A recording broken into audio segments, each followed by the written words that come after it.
Thank you so much to all our viewers for tuning into WION World is One News, and this is a special that we're running on the union budget and the outlook for that going forward with our esteemed panelists today on the highway and the real estate sector. Now, it's interesting. Breakfast in Jaipur, then driving to Delhi for a Purani Delhi delicacy for lunch, moving into Chandigarh for a spicy Punjabi dinner. It's a dream for many, but with our current state of highway infrastructure, it may be a far-fetched dream. Again, for a transporter to be able to give a definitive time to his clients when his truck will reach the destination is something that he just cannot fathom in a country like India. From Delhi to Mumbai, a truck carrying goods has to pass through 21 checkpoints. Now, what are the problems facing the highway sector? This and more we discuss in a first segment with our expert, Brajeshwar Singh, the former chairman of the National Highway Authorities of India, who joins us in the WION headquarters in New Delhi. It is said that connectivity in a nation is directly proportional to growth of a nation. Top-notch infrastructure of roads, of rail and air connectivity increases the efficiency of doing business in a country. So where does India stand in its infrastructural development? How much of the taxpayers' money, which is your money, is allocated to this sector? Are we using that money efficiently at all? Let's look at the story to answer some of these pertinent questions.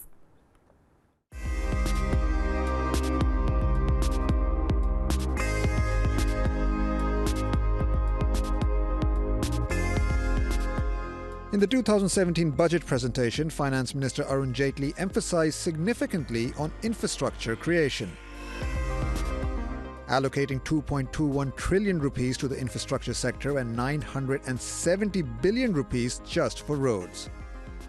He set an ambitious target to build 10,000 kilometers of national highways and further upgrade 50,000 kilometers of state highways. Also, 85% of stalled road projects were put back on course. Revival of the infrastructure sector has been one of the main priorities of the incumbent government, since this sector requires huge amount of investments.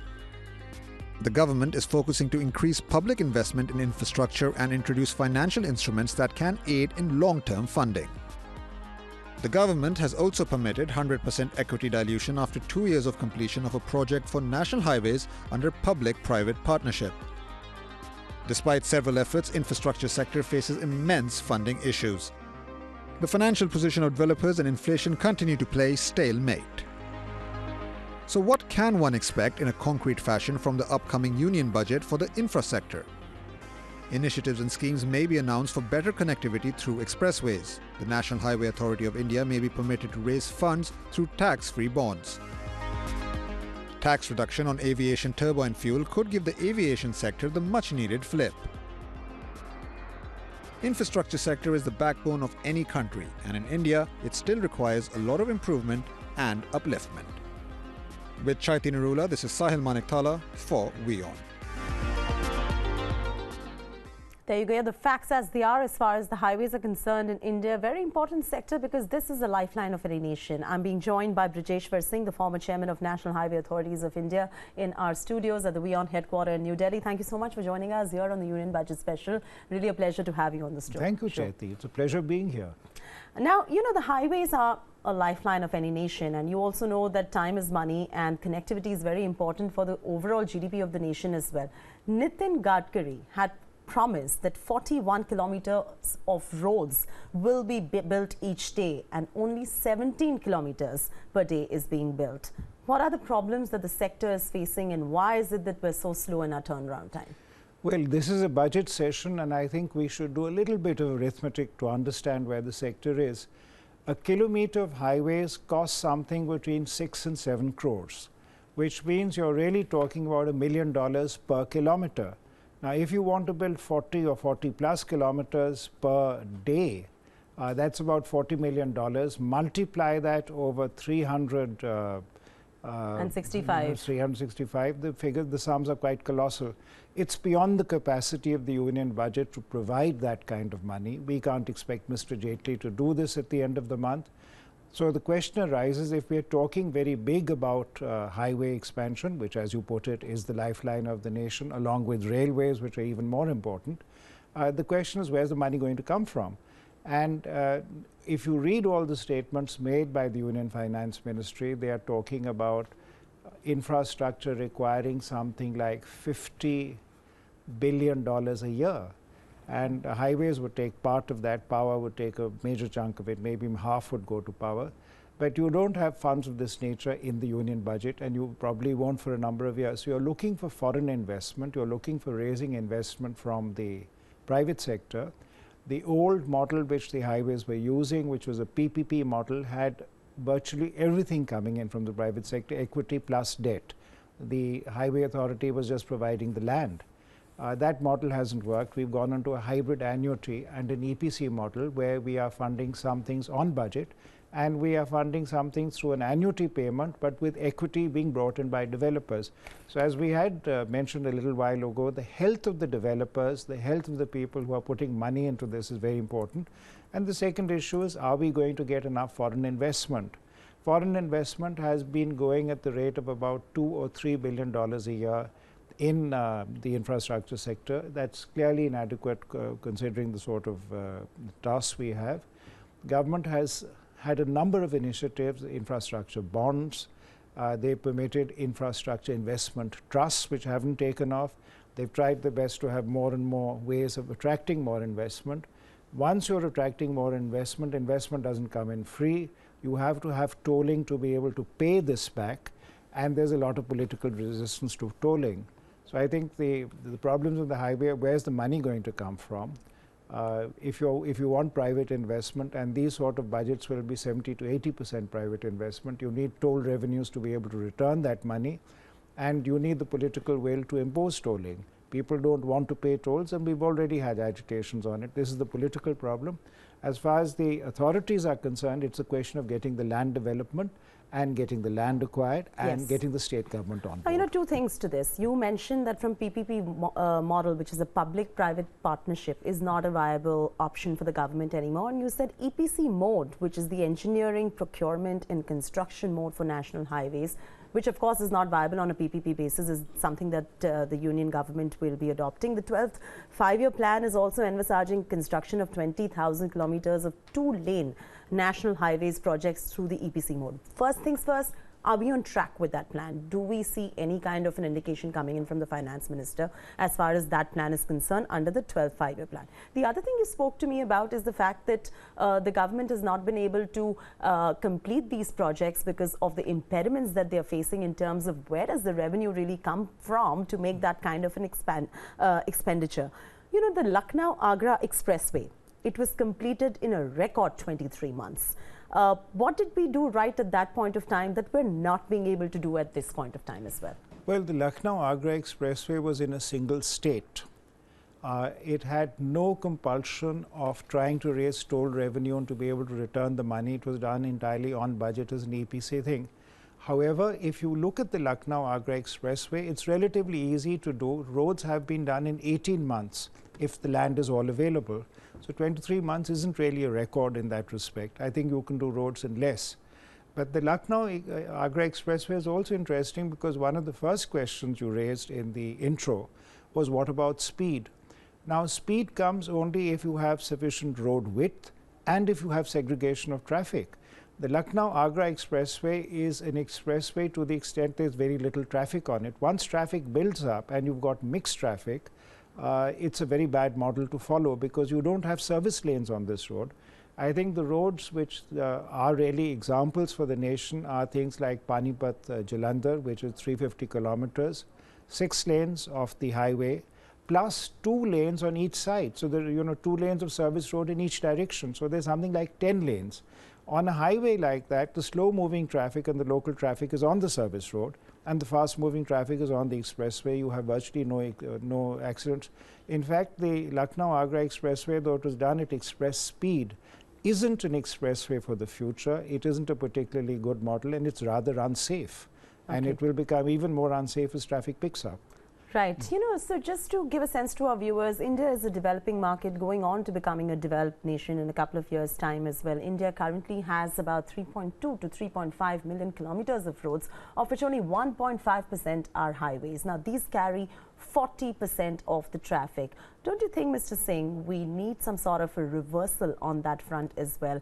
What are your expectations from the union government in the next budget speech by the finance minister? How much of an outlay do you think will come in for this sector? And what will be the model that the government is likely to follow to take this particular project forward?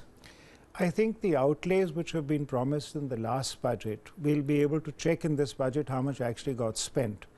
The spending capacity of both the state governments and the centre governments is perhaps not as large as the outlays which are promised. What is interesting in the budget is what you're going to offer for private investment, because any which way you cut this cake, government funds will not be more than 20 or 25% of your target. 75% is going to come from the capital market. Can the developers, can the construction companies raise that kind of debt? Are the banks willing to lend? Is the interest rate going to come down, because that affects infrastructure? Is a low return, long gestation period. You get your payback after 10 or 15 years. And what is your sense on all these points that you just mentioned? How do you paint the lay of the land? Well, very interesting points. I think, as I see the lay of the land, I think the budget should be announcing more incentives for private investment in infrastructure, because that is how you're going to do the gap filling. It's not going to come from budgetary outlays. Budgetary outlays will be in the $1 million range. You need something in the $1 billion range to be able to build the highways everyone is dreaming of. Now, the private sector, of course, banks on the banking sector, the interest rates matter as well. What kind of reforms do you think will come in these allied sector to be able to make sure that the private sector gets the amount that it requires to give a push to highways in India? Because clearly the PPP model has failed, and like you rightly mentioned, the union budget outlay will not have too much of a bearing on the highway construction as well. Well, the sort of people who put money into infrastructure assets basically are insurance companies and pension funds. Right. Because they want assets which give them a steady return over a long period of time, so their liabilities and their income generating assets are matched in terms of tenure. Bank funding is never a very good idea, because banks look at a 3 or 5 year sort of loan. For a highway, you need something in a 10-15 year kind of thing. So it's a question of how do you link up the insurance market and the pension fund market with the infrastructure capital market. I think pension funds are in the infancy. We've only had the National Pension Scheme. Hopefully the National Pension Scheme will, through the other things which have been proposed, the infrastructure fund itself, the infrastructure fund is going to be a fund of fund. Government is trying to work on this problem of matching the tenors of the kind of debt you're putting in, and the expectation of long duration debt, which is what you need for infrastructure. I think we're getting there towards building up a bond market, but we will be watching the budget very closely, saying long-term finance, that's what you need in infrastructure. How is that going to come in? Short-term budgetary outlays will get you there, but they don't provide for maintenance, for example. And what are you going to do on tolling? Do you have a stable tolling regime? In the wake of demonetization, for example, every toll company took a hit because there was no toll collection. That hasn't been compensated. It's only been very marginally compensated. So people who are going to come into the sector are going to look at the risks and say, if you get these sort of shocks like demonetization where your toll revenue suddenly sinks to zero, is it worthwhile investing? Right. So investors will want reassurance on many of these points, and we hope the government is going to give it and make it better and less risky for private investment. So, well, to conclude, the thrust this year for the union budget as far as highways is concerned is going to be on the private sector, not as much on the public sector or the PPP model, like my panelist here, Mr. Brajeshwar Singh, the former chairman of NHAI, just rightly pointed out. Good time now for us to take a quick breather right here on WION. On the other side of the break, we will be discussing how will the union budget FY18 impact the real estate sector. Stay with us.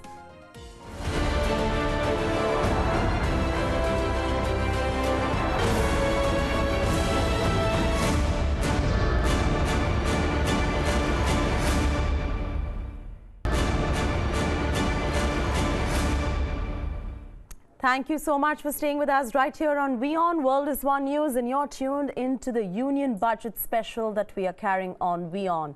Now, the Union Budget last year for the realty sector was a welcoming one.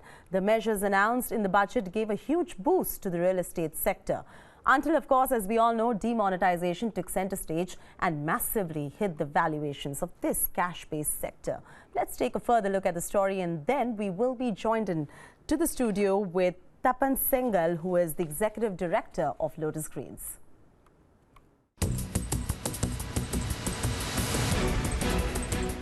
Since the 2008 financial crisis, the real estate sector has been going through a slump, and the incentives announced by the government infused a fresh energy in the sector. The government waived off service tax for houses built under 60 square meters and offered additional exemption of Rs 50,000 for housing loans up to Rs 3.5 million. Several tax exemptions were announced for first-time buyers to boost primary demand. Government also announced several incentives to promote low-cost housing. The government also announced Housing for All scheme by 2020 to rehabilitate slum areas. While sellers and buyers welcome all these moves, the sector is still facing several problems. The long-standing issue of single-window clearance for the real estate sector still persists. There is no financial protection to home buyers against project delays. The government has still not given industry status to this sector. And currently, the biggest challenge for the real estate sector is about valuations. The concern arises due to the demonetization drive that has caused the cash-based realty market to undergo a huge correction. Will the budget 2017-18 appease the realty companies? We have to wait and watch. The growth drivers for this sector will be a liberalized FDI regime, nuclear families boosting demand for housing, increased population and per capita income, increased foreign investments, smart city initiatives of the government, and positive demographic trends. In the upcoming budget, the sector expects the government to up the HRA allowance, relax income tax rate, give clarity in the GST rollout, and come up with policies to standardize construction materials. With Chaiti Narula, WION, Devina Lason, New Delhi. I'm being joined by Tapan Sehgal, who is Tapan Sehgal, who is the Executive Director of Lotus Greens right here at the WION headquarters.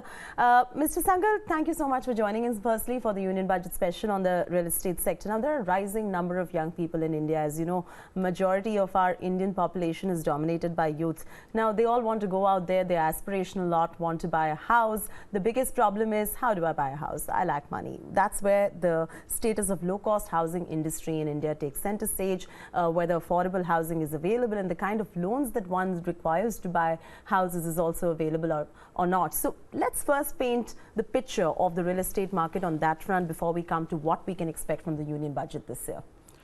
Well, you know, we all know how young a country we are, and to basically, you know, everybody is talking about the demographic dividend, and to reap that benefit, we need to be there to provide housing for each and every young who's now entering the job arena, and we all know how many people are now entering the job arena. Now, the problem currently is that the real estate sector is not being given the industry status. And that's where... Well, I've been fighting with the government for the longest time to get an industry status, right? Oh, yes, absolutely. And in fact, today, while I was sitting here and waiting and hearing about the highway session of yours, I was just thinking, and a new idea has just propped up, that why not we carve out housing from real estate, right, and make it an industry. Right. We already are sitting with RERA. Right. So all the controls are already in place. Right. Why not have housing as a commodity? Right. Okay.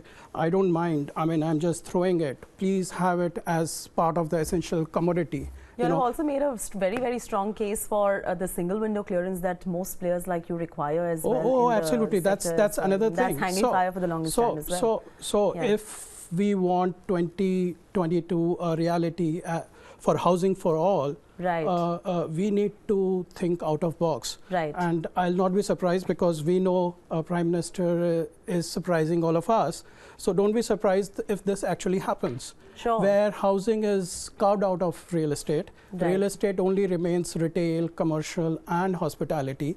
And housing actually, which is actually not real estate, because currently in India, what's happening is a developer is not putting money, constructing and then giving it out. Right. You know, typically a developer is relying upon the credibility of the end user because they raise the loan and that with that money the houses are constructed. So let's just carve it out, focus on it as a commodity and provide it a project financing kind of a situation, because in absence of this being a real estate industry, in absence of that, what's happening is that today the cost of financing housing is very high, and that's where the rates of the houses are. You know, I'm glad you mentioned the cost of housing as well, because when demonetization happened across the board, we were speaking to real estate players and they did not take well to this, because they said this is a cash-based industry and our valuations are completely plummeting right now because of this. But you know, very interestingly, it is the secondary market which would have gone through a slump in valuations. Do you think the primary market, as far as real estate sector is concerned, still continues to remain strong? And what do you think in terms of reform that the union budget will end up doing to salvage the secondary market from the kind of slump it's seen? I'm glad you raised this point, because I would differ. In the primary market, what is happening currently is that the money is coming to the banks. So the money is available to people. And in fact, if I'll give our example, while we were constructing the houses, the payments were getting delayed. And now suddenly, after November, the payments have started coming because the money was inside the banks and they've started paying. So in the primary market, which is largely a check payment, in a primary market, demonetization is in fact, I would say, a blessing in disguise. And I would say that 2017 is going to be the year for real estate, where the primary launches would gain a lot, because today we all know that this particular budget needs to stand the scrutiny of the people who stood for hours in the line. So they're consciously wanting to give benefit to people. And what would it do is that it would provide some kind of incentives for the first-time buyers. So there are already talks going on in terms of, decreasing the income tax rate. So the larger cash in hand would mean people would go ahead and. So, you know, as a concluding thought, unfortunately, we have to wrap up the show very soon. But, you know, as a concluding thought now, one is what the real estate sector wants from the government of India. One is your demand, whether it is your single window clearances, whether it is your housing, affordable housing 2020 project, whether we're in line with that or not. And the other thing is what the union budget will actually announce. So let's get, there is a huge disconnect sometimes between the two as well. So as a closing comment, let's hear it from you as to what the players like you really expect from the budget and what you think will actually come out from the budget, your outlook for the union budget. We know that FM, our finance minister, would be in huge pressure to provide incentives, to incentivize people who have suffered during demonetization. So what will happen is that they would certainly bring down the corporate tax rate, and what it would mean is that more jobs would be created and more housing would come into place. And from our point of view, we would want some clarity on the GST. We would want some increase in the house rent allowance. We would want a government which needs to prove that they are committed towards real estate. That's precisely what we will be looking for. All right, so these are the points that we will be looking out for as far as the union budget in the upcoming one and the finance minister's speech is concerned on 1st of February. I'd like to thank Tapan Sangal, the Executive Director of Lotus Greens, for joining us on the show. And of course, previously we were joined by Brijeshwar Singh, the former chairman of the National Highway Authorities of India as well. Thank you so much, gentlemen, for joining us on the show, and to all our viewers for tuning in as well. This is Chaiti Narula signing off. Don't forget, we will be back at 5:30 p.m. tomorrow with yet another sector and a different set of panelists discussing the expectations of the union budget. Stay with us on World is One News.